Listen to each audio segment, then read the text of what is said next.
राजनीति में भी परिवारवाद ने देश के सामर्थ्य को सबसे सारा अन्याय किया है। परिवारवादी राजनीति परिवार की भलाई के लिए होती है, उसको देश की भलाई से कोई लेना देना नहीं होता है। नमस्कार, मैं रवीश कुमार। प्रधानमंत्री मोदी के परिवारवाद का विरोध पिट गया है। कर्नाटका में उन्हीं का यह भाषण अब उनका पीछा कर रहा है।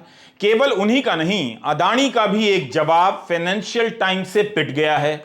मगर वो बाघ अभी तक नहीं पिटा है जो बांदीपुर के जंगलों में प्रधानमंत्री को नहीं दिखा था। लोग पूछ रहे हैं कि वंदे भारत को हरी झंडी हर बार प्रधानमंत्री ही क्यों दिखाते हैं? रेल मंत्री कहां हैं? क्या रेल मंत्री झंडा भी नहीं हिला सकते? 300 करोड़ की रिश्वत का आरोप सत्यपाल मलिक ने राम माधव पर लगा दिया। अभी तक राम माधव की प्रेस कॉन्फ्रेंस नहीं हुई है, ना कोई बयान आया है। बीबीसी पर ईडी ने केस दर्ज कर दिया है। FEMA foreign exchange management act के तहत मामला दर्ज हुआ है। हिंदुस्तान टाइम्स ने लिखा है कि पिछले 2 सप्ताह के दौरान ईडी ने बीबीसी के कई एग्जीक्यूटिव को बुलाकर पूछताछ की है। उनके बयान भी लिए हैं। कंपनी से वित्तीय मामलों के दस्तावेज भी मांगे गए हैं। ऐसे में जो लोग अपनी खबरों के लिए अखबार और चैनल खोजा करते थे, वो अब यूट्यूबर को खोजने लगे हैं। मगर उनके लिए भी यह सवाल बड़ा नहीं है कि प्रेस कैसे काम करेगा। कर्नाटका में भ्रष्टाचार मुद्दा है, बीजेपी पर गंभीर आरोप लग रहे हैं, मगर ईडी की सक्रियता बीजेपी के नेताओं के यहां नहीं दिखती है। खबरों के मैनेजमेंट से देश का मैनेजमेंट चलता लग रहा है। बठिंडा मिलिट्री स्टेशन में गोली चलने से 5 जवान मर गए। रक्षा मामलों को कवर करने वाले पत्रकार ट्विटर पर संदेश जाहिर कर रहे हैं कि सूचनाएं खुलकर नहीं आ रही हैं। ट्रिब्यून ने लिखा है कि गोली चलाने वाला पकड़ा नहीं गया, पहचान भी नहीं हुई। ट्रिब्यून की इस लाइन पर गौर कीजिए। 9 अप्रैल को बैरक से बंदूकें चोरी हुई हैं और 12 अप्रैल को गोलियां चली हैं। पुलिस का बयान छपा है कि सिविलियन कपड़ों में 2 लोग थे जो भाग गए। कैंटोनमेंट एरिया में इतनी बड़ी घटना हो गई है। गोदी मीडिया शांत ही होगा, उसे शांत ही रहना है। हर घटना अनुत्तरित है, हर जवाब संदेहों से भरा है। महंगाई का हाल देखिए, 6% से घटकर 5.66% पर आई है। मगर इतने पर ही हर तरफ हेडलाइन है, जैसे बैंकों का ब्याज कम हो गया हो और आपकी ईएमआई सस्ती हो गई हो। रथिन रॉय प्रधानमंत्री मोदी के ही आर्थिक सलाहकारों की समिति के अंशकालिक सदस्य रहे थे। उन्होंने एक आंकड़ा ट्वीट किया है, अगर यह सही है तो भयानक है। 60% आबादी की प्रति व्यक्ति आय में गिरावट हुई है। मिडिल क्लास की आय में 10% की गिरावट आई है। लोअर मिडिल क्लास की प्रति व्यक्ति आय में 30% की गिरावट आई है। देश के जो सबसे गरीब लोग हैं, उनकी आय में 50% की गिरावट आई है। आपकी कमाई घट रही है और गोदी मीडिया प्रोपेगेंडा रच रहा है कि भारत विश्व गुरु बन गया है। केवल जो सबसे अमीर तबका है, आबादी का 20%, उसी की प्रति व्यक्ति आय 40% बढ़ी है। अपर मिडिल क्लास की प्रति व्यक्ति आय 10% से कम ही बढ़ी है। बाकी की आबादी की आय घट गई है। हाउसिंग सोसाइटी सूचनाओं की हत्या के गढ़ बनते जा रहे हैं। कई हाउसिंग सोसाइटी का नाम व्हाट्सएप कॉलोनी रख देना चाहिए। यहां के व्हाट्सएप ग्रुप में ऐसी सूचनाओं को दबा दिया जाता है कि 2016 से 21 के बीच भारत की 70% आबादी की प्रति व्यक्ति आय नेगेटिव हो गई है। ऐसी खबरों को शेयर करने पर भी लोग ध्यान नहीं देते। किसी तबके की 50% आय कम हुई है तो किसी की 30%। जमीन पर कितनी भयावह स्थिति होगी। याद है आपको, हमने बताया था कि गिग वर्कर की आय 2019 की तुलना में घट गई है। मगर व्हाट्सएप ग्रुप में कभी मंदिर तो कभी धर्म के नाम पर इन बातों को ही झूठा करार दे दिया जाता है। खबरें गायब हैं और आपको अपनी खबर नहीं है। हेडलाइन पढ़कर संतोष कर लेते हैं। अगर उसी जगह पर यह सूचना हेडलाइन छपी होती कि आपकी कमाई 30 से 50% कम हुई होगी, तो आपके दिमाग पर क्या असर होता? अगर वहीं पर यह सूचना छाप दी गई होती कि परिवारवाद को लोकतंत्र का शत्रु बताते बताते 9 साल हो गए, लेकिन प्रधानमंत्री मोदी की पार्टी में ही परिवारवाद बढ़ गया है। आप देख रहे हैं रवीश कुमार ऑफिशियल। चैनल को ज्वाइन जरूर कीजिए और सब्सक्राइब करने में दूसरों की भी मदद करना ना भूलें। बीएस येदियुरप्पा खुद मुख्यमंत्री रह चुके हैं। पद से हटने के बाद भी कर्नाटक चुनाव में टिकटों के बंटवारे में इन्हीं की चली है। मीडिया में हर जगह इस तरह की खबर छपी है। इनके बड़े बेटे राघवेंद्र शिमोगा से बीजेपी के सांसद हैं। दूसरे बेटे के विजयेंद्र को इसी जिले की सीट शिकारीपुरा से टिकट मिला है। इसी सीट से येदियुरप्पा लड़ा करते थे। पिता की सीट बेटे को गई है, तो यह परिवारवाद हुआ कि नहीं हुआ? क्या कभी प्रधानमंत्री ने इन तीनों को चाय पर बुलाकर परिवारवाद पर लेक्चर दिया है कि कैसे यह लोकतंत्र के लिए खतरा है? केंद्र में मोदी की सत्ता के 9 साल हो गए, क्यों नहीं प्रधानमंत्री येदियुरप्पा के बेटे का टिकट काट पाए? फिर क्यों अपने भाषणों में परिवारवाद, भाई भतीजावाद दोहराते रहते हैं, लोकतंत्र का शत्रु बताते रहते हैं? आज जब हम लोकतंत्र की इस ताकत की चर्चा कर रहे हैं, तो हमें इसके सामने खड़ी परिवारवाद जैसी चुनौतियों से भी सावधान रहने की जरूरत है। ये परिवारवाद ही है जो राजनीति ही नहीं बल्कि हर क्षेत्र में प्रतिभाओं का गला गोंदता है, उन्हें आगे बढ़ने से रोकता है। बात टिकट की नहीं है। हाल ही में दूसरे दलों के नेताओं के 2 बेटों को बीजेपी में शामिल किया गया। केरल कांग्रेस के नेता ए.के. एंटनी के बेटे अनिल एंटनी का बीजेपी में धूमधाम से स्वागत हुआ। केंद्रीय मंत्री पीयूष गोयल ने स्वागत किया। क्या ऐसे हो रही है परिवारवाद के खिलाफ लड़ाई? जालंधर में उपचुनाव के पहले अकाली दल के नेता चरणजीत सिंह अटवाल के बेटे इंदर सिंह अटवाल को बीजेपी में लाया गया। यह सब देखकर बीजेपी के कार्यकर्ता मन ही मन क्या सोचते होंगे? बोल तो पाएंगे नहीं कि भाषण तो परिवारवाद के खिलाफ देते हैं और टिकट परिवारवाद के आधार पर देते हैं। कांग्रेस नेता श्रीवत्स ने बीजेपी के उम्मीदवारों की एक पूरी सूची ट्वीट कर दी है। श्रीवत्स ने लिखा है कि प्रधानमंत्री दावा करते हैं कि बीजेपी में परिवारवाद नहीं है। 1 फैमिली 1 टिकट का दावा पूरा झूठ निकला। इसके बाद श्रीवत्स ने उम्मीदवारों की पूरी सूची ही दे डाली है। कर्नाटक के मौजूदा मुख्यमंत्री बसवराज बोम्मई भी परिवारवाद के प्रतीक हैं। उनके पिता एस.आर. बोम्मई कर्नाटक के पूर्व मुख्यमंत्री रहे हैं। पिता पुत्र मुख्यमंत्री और भाषण की परिवारवाद एक बीमारी है, तो क्यों नहीं दूर कर पाए प्रधानमंत्री? बेलगावी जिले का यह किस्सा देखकर आप चौंक जाएंगे। इस जिले की पूरी राजनीति जारकिहोली बंधुओं के कब्जे में आ गई लगती है। 2 भाई बीजेपी में हैं और 2 भाई कांग्रेस में। प्रधानमंत्री मोदी इन 2 भाइयों का भी टिकट नहीं काट पाए। बीजेपी ने एक भाई बालचंद्र जारकिहोली को अरभावी सीट से उम्मीदवार बनाया है, तो सबसे बड़े भाई रमेश जारकिहोली को गोकक सीट से टिकट दिया है। रमेश जारकिहोली येदियुरप्पा सरकार में जल संसाधन मंत्री थे, पद से इस्तीफा दे दिया। बालचंद्र जारकिहोली कर्नाटक मिल्क फेडरेशन के अध्यक्ष हैं। इस परिवार के 5वें नंबर के भाई हैं लखन लक्ष्मण राव जारकिहोली। स्वतंत्र एमएलसी हैं, लेकिन मीडिया रिपोर्ट के अनुसार रमेश जारकिहोली ने बीजेपी के आधिकारिक उम्मीदवार के खिलाफ अपने भाई का समर्थन किया। बीजेपी का उम्मीदवार हार गया। रमेश के 2 भाई कांग्रेस में हैं। रमेश के बाद दूसरे नंबर के भाई सतीश जारकिहोली कर्नाटक प्रदेश कांग्रेस के कार्यकारी अध्यक्ष हैं। बेलगावी का पुराना नाम बेलगाम है, गन्ने का क्षेत्र है। इस क्षेत्र के इस धनी परिवार का जिले की राजनीति पर कब्जा सा हो गया लगता है। पर इस एक परिवार से प्रधानमंत्री मोदी नहीं लड़ पाए। कोई नहीं तो कम से कम जारकिहोली बंधु रमेश और बालचंद्र ही हंस रहे होंगे, लोटपोट हो रहे होंगे कि विश्व लेवल के नेता होते हुए भी बेलगाम के असली नेता तो हम ही भाई लोग हैं, हमारा टिकट कौन काट सकता है? तब भी नहीं काट पाए जब इनके समय की जांच एजेंसियों से विपक्षी दल टूट जाते हैं, विपक्षी नेता चुपचाप बीजेपी में आ जाते हैं। ऐसे आरोप विपक्ष के नेता ही लगाते हैं। तब फिर प्रधानमंत्री मोदी जारकिहोली बंधुओं की जगह बीजेपी के किसी कार्यकर्ता को टिकट क्यों नहीं दिला पाए? फिर उनके इस भाषण का क्या मतलब है? कम से कम प्रधानमंत्री बेलगावी जिले को ही परिवारवाद से आजाद करा पाते। परिवार के कब्जे वाली पार्टियां, फैमिली रन पार्टियों के बीच भाजपा ऐसा राजनीतिक दल है जो युवाओं को आगे आने के लिए बहुत अवसर देता है, खुला मैदान देता है। बातें करना और उन बातों के लिए लड़ना 2 अलग अलग चीजें होती हैं। प्रधानमंत्री इन सवालों का जवाब देते तो यह भी पूछ लिया जाता उनसे कि कर्नाटका के ब्राह्मण संघ ने कहा है कि ब्राह्मणों को, ब्राह्मण उम्मीदवारों को ही वोट देना चाहिए, इस पर उनकी क्या राय है। यह पोस्टर ध्यान से देखिएगा। कर्नाटका ब्राह्मण डेवलपमेंट बोर्ड के चेयरमैन ने 12 ब्राह्मण उम्मीदवारों को टिकट देने के लिए बीजेपी नेतृत्व का शुक्रिया अदा किया है। क्या आप जानते हैं कि यह बोर्ड सरकारी है?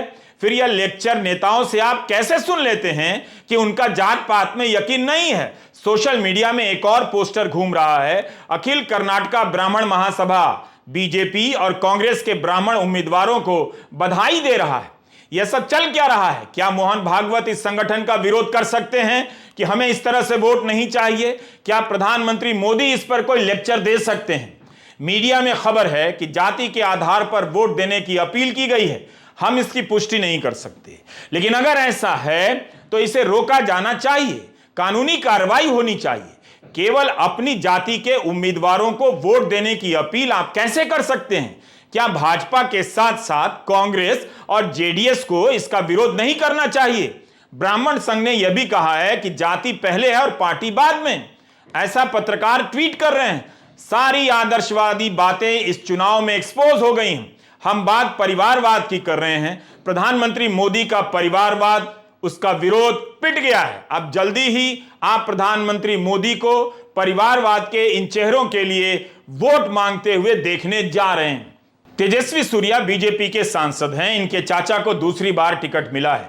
बीजेपी के विधायक रवि सुब्रमण्या को इस बार भी टिकट मिला है। तुमकुर से बीजेपी के सांसद जीएस बसवराज के बेटे ज्योति गणेश को बीजेपी ने टिकट दिया है। लिंगायत नेता उमेश कट्टी के निधन के बाद उनके बेटे निखिल कट्टी को हुक्केरी सीट से और उमेश कट्टी के भाई रमेश कट्टी को चिक्कोडी सदलगा से टिकट मिला है। दो रेड्डी बंधुओं को भी टिकट मिला है। बीजेपी के सांसद श्रीनिवास प्रसाद के दामाद हर्षवर्धन को भी नंजनगुड से बीजेपी का टिकट मिला है। इसके बाद भी आप प्रधानमंत्री का परिवारवाद पर यह भाषण कैसे सुन सकते हैं? क्या मतलब है इस बात का? इस बात को दोहराते रहने का क्या मतलब है? जब प्रधानमंत्री हर काम करने का दावा करते हैं, मजबूत नेतृत्व का दावा करते हैं, तो अपनी पार्टी में परिवारवाद के सामने कैसे हार रहे हैं? क्या यह उनकी हार नहीं है? यह हिस्सा तो प्रधानमंत्री ने लाल किले से सुनाया है। क्या वो केवल ललित निबंध था? क्या उनकी बातों का कोई मतलब नहीं होता? दुर्भाग्य से राजनीतिक क्षेत्र की उस बुराई ने हिंदुस्तान की हर संस्थाओं में परिवारवाद को पोषित कर दिया है। परिवारवाद हमारी अनेक संस्थाओं को अपने में लपेटे हुए है और उसके कारण मेरे देश की टैलेंट को नुकसान होता है, मेरे देश के सामर्थ्य को नुकसान होता है। जिनके पास अवसर की संभावनाएं हैं वो परिवारवाद, भाई भतीजे के बाद बाहर रह जाता है।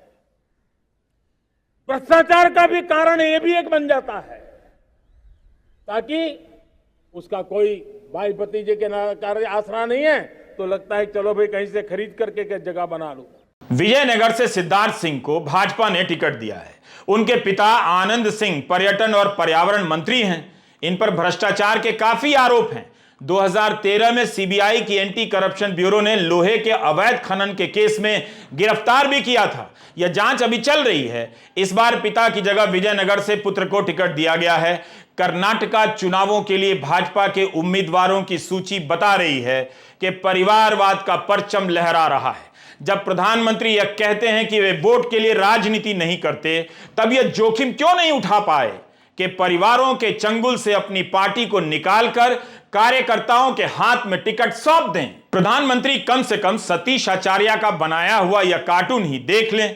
परिवारवाद के सामने वे कितने लाचार और पराजित लग रहे हैं। निपाणी से बीजेपी के सांसद अन्ना साहब की पत्नी शशिकला जोले को टिकट क्यों दिया गया? सांसद उमेश जाधव के बेटे अविनाश जाधव को टिकट दिया गया है। उमेश जाधव तो कांग्रेस से बीजेपी में आए हैं, तब फिर बीजेपी इनके बेटे की जगह अपने कार्यकर्ता को टिकट क्यों नहीं दे सकी? पिता सांसद हैं और बेटे को विधायकी का टिकट मिला है। पूर्व मुख्यमंत्री कुमार बंगारप्पा के बेटे को दोबारा टिकट मिला है। आइए एक बार फिर से परिवारवाद कितना खतरनाक है, इस पर प्रधानमंत्री के ही उच्च विचार सुन लेते हैं। परिवारवाद ने देश के सामर्थ्य को सबसे सारा अन्याय किया है। परिवारवादी राजनीति परिवार की भलाई के लिए होती है, उसको देश की भलाई से कोई लेना देना नहीं होता है।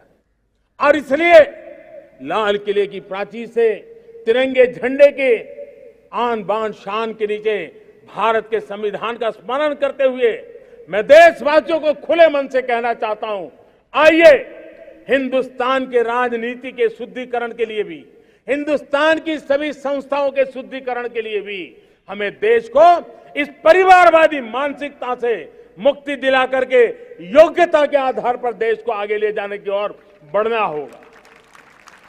यह अनिवार्यता है, वरना हर किसी का मन कुंठित रहता है कि मैं उसके लिए योग्य था, मुझे नहीं मिला क्योंकि मेरा कोई चाचा मामा पिता दादा दादी नाना नानी कोई वहां थे नहीं। ये मनस्थिति किसी भी देश के लिए अच्छी नहीं। तो क्या यह सब भाषणों के लिए ही था? इसमें क्या बदलाव आया? जो चीज देश के लिए अच्छी नहीं है, जाहिर है वो भाजपा के लिए भी अच्छी नहीं होगी। फिर प्रधानमंत्री की पार्टी में परिवारवाद इतना कैसे भर गया? आपसे अनुरोध है कि वीडियो हमेशा पूरा देखा कीजिए और हो सके तो रवीश कुमार ऑफिशियल ज्वाइन भी किया कीजिए। परिवारवाद को हम सपोर्ट नहीं करेंगे बात करते थे, लेकिन अभी इस चुनाव में अभी टिकट जो अनाउंस हुआ है, अभी देखा तो 12 जिलों में परिवारवाद एक ही परिवार में टिकट दिया गया है। प्रधानमंत्री नरेंद्र मोदी जी, केंद्र गृह मंत्री अमित शाह जी कर्नाटक में 2 चीज़ के बारे में बात नहीं कर सकते, वो एक भ्रष्टाचार और दूसरा परिवारवाद। कर्नाटक बीजेपी में ये दोनों भी सेलिब्रेट हो रहा है। कर्नाटक के नेता, बीजेपी के वरिष्ठ नेता जो है येडियुरप्पा, उसका बेटा अभी एमपी है।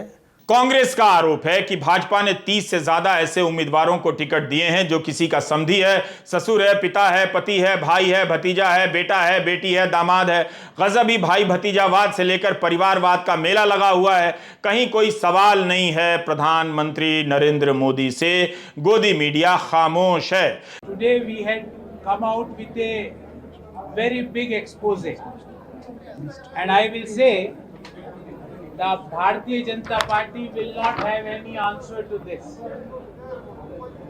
The BJP had become nepotism plus rowdiness is BJP. If you will add nepotism with rowdiness, the sum will come out as Bharatiya Janata Party. The real face of BJP is exposed in this Karnataka election. Karnataka का नतीजा जो भी आए, लेकिन ticket के बंटवारे से साफ लग रहा है कि बीएस येदियुरप्पा की ही चली है।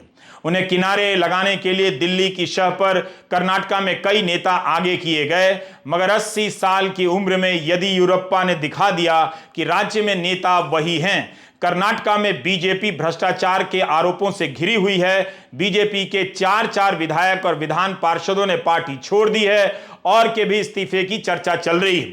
फिर भी बहस नहीं है कि कर्नाटका में मोदी के नेतृत्व को चुनौती मिल रही है। येदियुरप्पा ने शाह और मोदी को चुनौती दे डाली है। इस छत से बीजेपी का झंडा उतारने वाले ये बीजेपी के ही कार्यकर्ता हैं।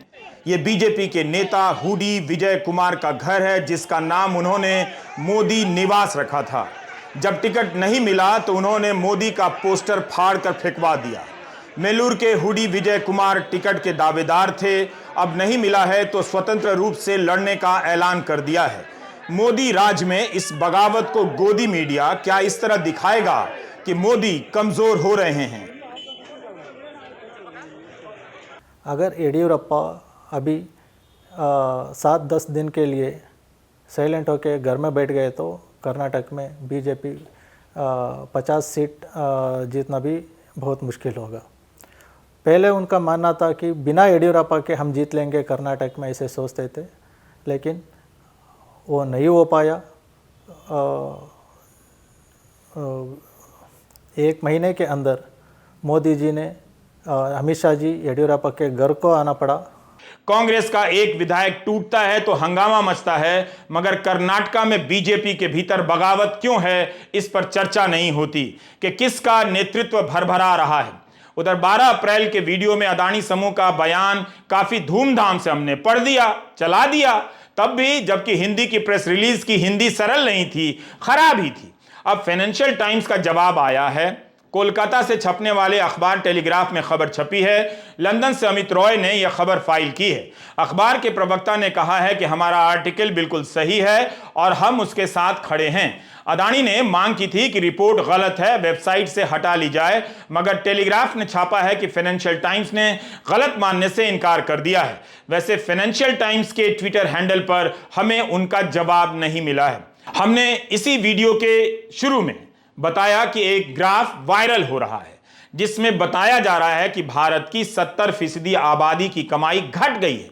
2016 से 21 के बीच निम्न मध्यम वर्ग की प्रति व्यक्ति आय 30% घटी है और गरीब तबके की 50% प्रति व्यक्ति आय घटी है। बयानों में आप चाहें जितना दावा कर लें, मगर यह सच है तो अब बाहर आने लगा है। जिन अखबारों में यह खबर कभी हेडलाइन नहीं बनेगी भी तो उस तरह से नहीं चीखेगी जैसे महंगाई में मामूली कमी की हेडलाइन चीख रही है। उन्हीं अखबारों में आज एक विज्ञापन आया है। आज के टाइम्स ऑफ इंडिया में यह विज्ञापन छपा है। नीचे the Hindu, the telegraph, the times of India और हिंदुस्तान टाइम्स के नाम है।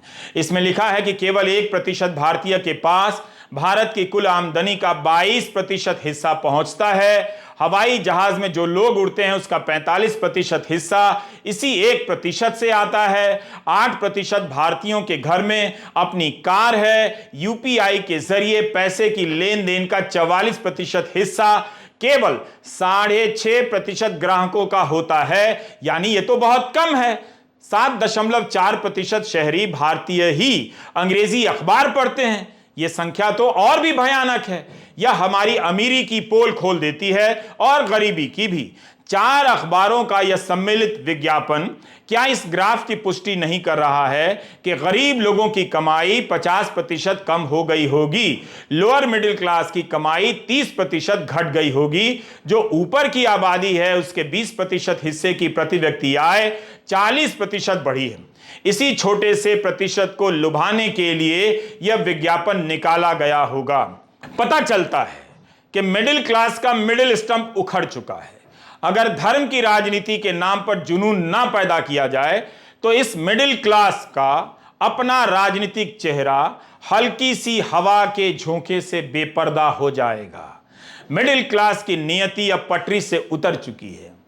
व्हाट्सएप में जो आएगा अब तो वही दोहराएगा, मिट्टी में मिल जाएगा मगर वही दोहराएगा। नमस्कार, मैं रवीश कुमार।